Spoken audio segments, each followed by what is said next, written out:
Welcome to another podcast. In this episode, we're going to be taking a look at one of my favorite topics of the semester. We're going to be looking at eigenvalues and eigenvectors. Now, we're going to apply this to solving differential equations, but I wanted to take the time to do this video to just generally explain what eigenvalues and eigenvectors are as they relate to matrices before we talk about them in relation to differential equations.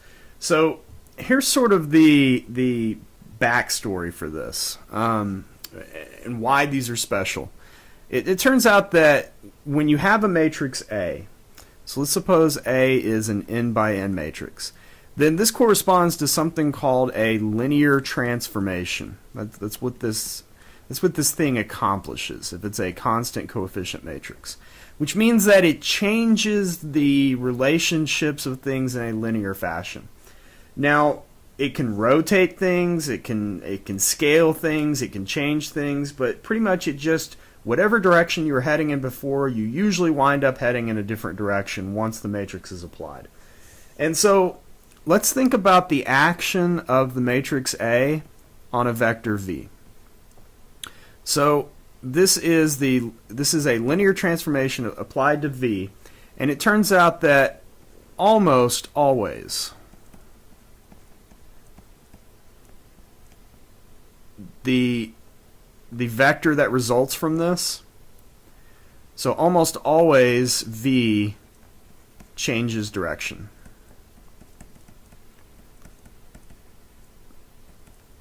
In other words, if I apply a matrix to a vector through multiplying the two together, then I'll end up with a new vector, and that new vector almost always is pointing in a different direction than the one that we started with. However, there are special vectors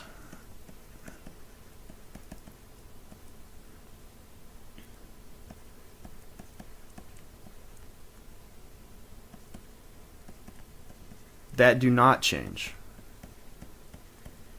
They do not change their direction, which means that they're pointing in the same direction. They could be scaled. In other words, they could have a higher magnitude or a smaller magnitude, but they're still pointing in the same direction. And those special vectors are called eigenvectors. And so let's talk about what an eigenvector is. Here's the main equation here. An eigenvector, the definition of an eigenvector is a vector which, when multiplied by a matrix A, returns the exact same vector with some sort of scaling that's occurred. And so lambda here is a scalar. But it's the same vector, it points in the same direction. It turns out that the scalar is called the eigenvalue. So the eigenvalue is the scalar, and the eigenvector is this object which doesn't change direction when multiplied by A. Now, both of these are dependent upon the matrix A. You change the matrix A, you change the relationship. What was an eigenvector for A might not be an eigenvector for B. And so it's very much dependent on the matrix A that you're working with. But I want you to, if you get nothing else out of this video, I want you to remember this equation that we've written here. That is that the definition of eigenvector and eigenvalue is A times alpha equals lambda alpha, and what those pieces are. So I want to be able to solve, so this sort of raises a question, how do I solve for the pair lambda and its corresponding alpha?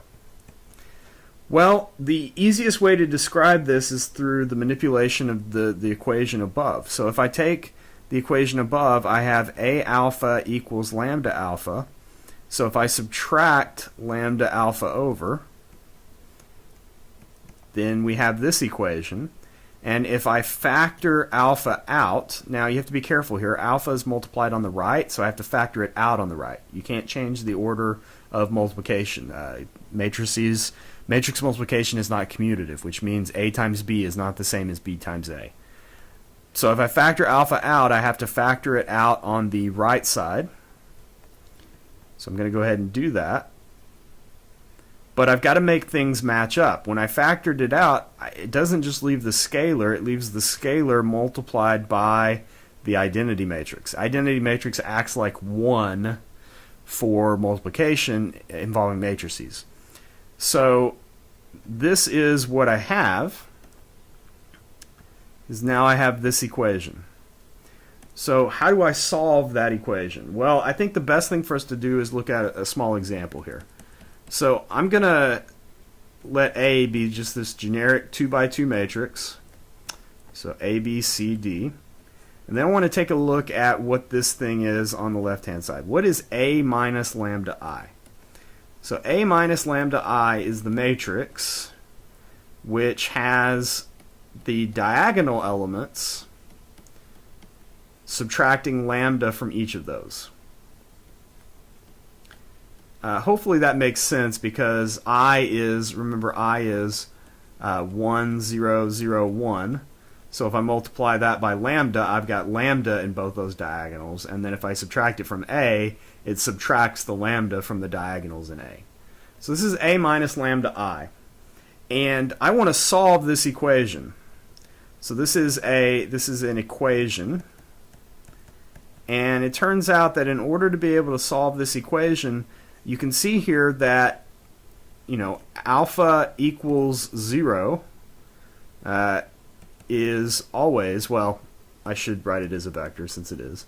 Alpha equals the 0 vector is always a solution. So you can see here that if I took A times, or A minus lambda I, times the 0 vector, then that's always going to equal the 0 vector. This solution is called the trivial solution, though. So in order for there to be a non-trivial solution, which is what we're looking for, non-trivial solutions occur if and only if the determinant of the matrix is 0. Because then, because if you have a matrix whose determinant is non-zero, we learned in the last video that that matrix is invertible. And if the matrix is invertible, then there's only going to be one solution when I solve for this. But if the matrix is not invertible, then you have the possibility of what are called non-trivial solutions. So I can find a non-trivial solution. In other words, I can find a non-trivial alpha if and only if the determinant of A minus lambda I is equal to 0. So what does the determinant of this matrix look like? The determinant of A minus lambda I is, remember how it works for a 2 by 2 matrix, you take the main diagonal, multiply them, and then you subtract the off diagonals multiplied. If you sort that out and factor it or collect it into like terms, then you end up with a polynomial, lambda squared minus a plus d lambda plus the constant terms are ad minus bc. So a couple of things I want to point out here. A plus d is the sum of the diagonal of A. This has a name. This is called the trace of A, and usually we'll just denote it lowercase tr of A, so trace of A. And then here we have AD minus BC. So the quantity AD minus BC you should recall as being the determinant of A. So AD minus BC. So what we have is, at least for a 2 by 2 matrix, so if A is a 2 by 2 matrix, then the determinant of this A minus lambda I matrix is equal to lambda squared minus the trace of A times lambda plus the determinant of A. And here's why this is super important. It turns out that this guy right here has a name which you might find interesting. This guy right here is the characteristic polynomial of the matrix A. So that is indeed interesting, given that we've worked with characteristic equations all semester. We kind of wonder, okay, is this similar? Well, it is similar, because I said before that we're only going to be able to do this process. We're only going to be able to find these non-trivial solutions if the determinant is 0 and the determinant is this polynomial. So the point is we can only find eigenvalues and eigenvectors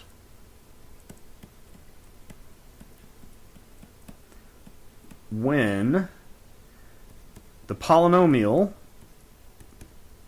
given by lambda squared minus a plus d lambda plus ad minus bc, when that polynomial is equal to 0.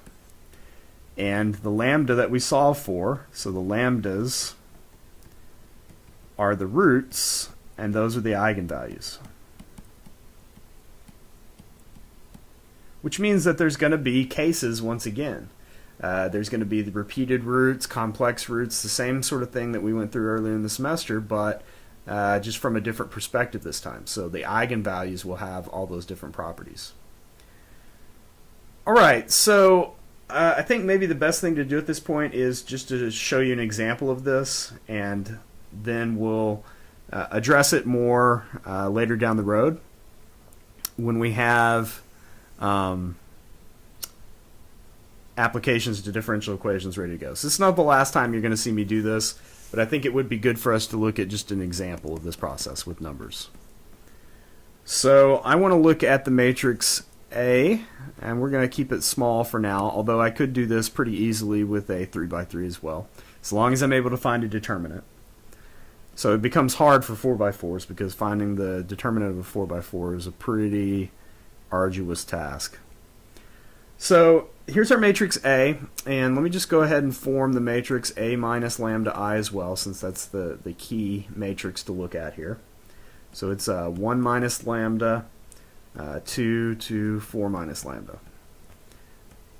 Okay, now I want to solve for the characteristic polynomial. It is the determinant of A minus lambda I, which is 1 minus lambda, 4 minus lambda, minus 4, which, when sorted out, is lambda squared minus 5 lambda. So we end up with a lambda minus 5. So our eigenvalues are lambda 1 equal to 0, lambda 2 equal to 5. So we've got two eigenvalues. Yes, 0 can be an eigenvalue. That just means when the matrix A gets applied to the vector V, it disintegrates it. It annihilates it. That's what we call an annihilator.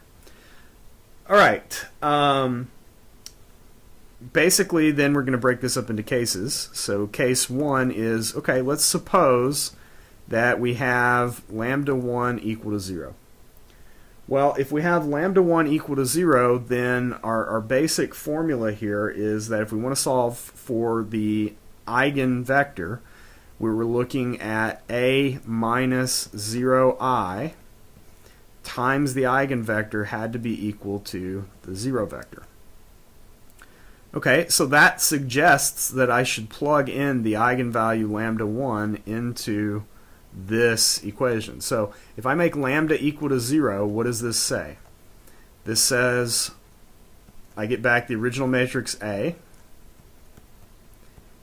and I'm multiplying it by a vector alpha, and so I'll just call the vector alpha, it consists of components, let's call them A1 and A2, and that's got to equal the 0 vector.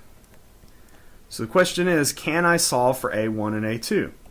Well, normally A1 and A2 would have to both be 0. Like we said, it would have to be trivial solutions. But you can see here that the first column and the second column, these are linearly dependent. And that's not by accident. That's because when you do this process, you create a matrix which is what we call a singular matrix. So A is singular, which means that it doesn't have an inverse. And you can clearly see here that if I wanted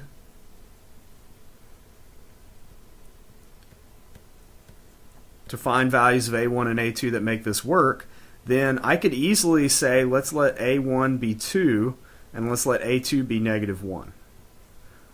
So you can see here that if A1 was 2, 2 times 1 is 2, minus 2 would be 0, and then 2 times 2 is 4, minus 4 would also be 0. Now I could switch this. It could be negative 2 and 1 as well. So this is not unique.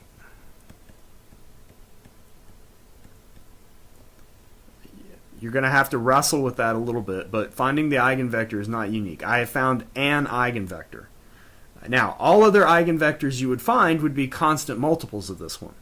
So it's unique up to multiplication by constant. All right, let's do the second case now. So the second case is, suppose that the eigenvalue is 5 instead. Then I'm going to look at the matrix A minus 5i. So I'm going to subtract 5 from the diagonals. And so if I subtract 5 from each diagonal, I get negative 4, 2, 2, and then if I subtract 5 here, I get negative 1. So you can see clearly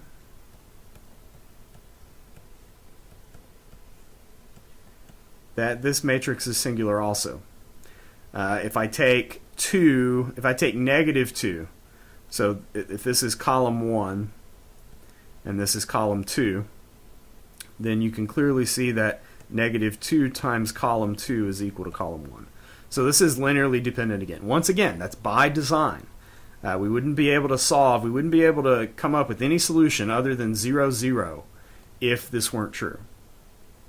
So in this case, the A1 and A2 that work, so just sort of by inspecting it here, if I let A1 be 1, then, well, you can see it right here. Column 1, if it's 1, then column 2 would be 2, looks like.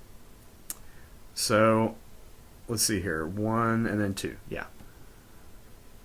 That's the easiest way to do it. So once again, this one's not unique as well.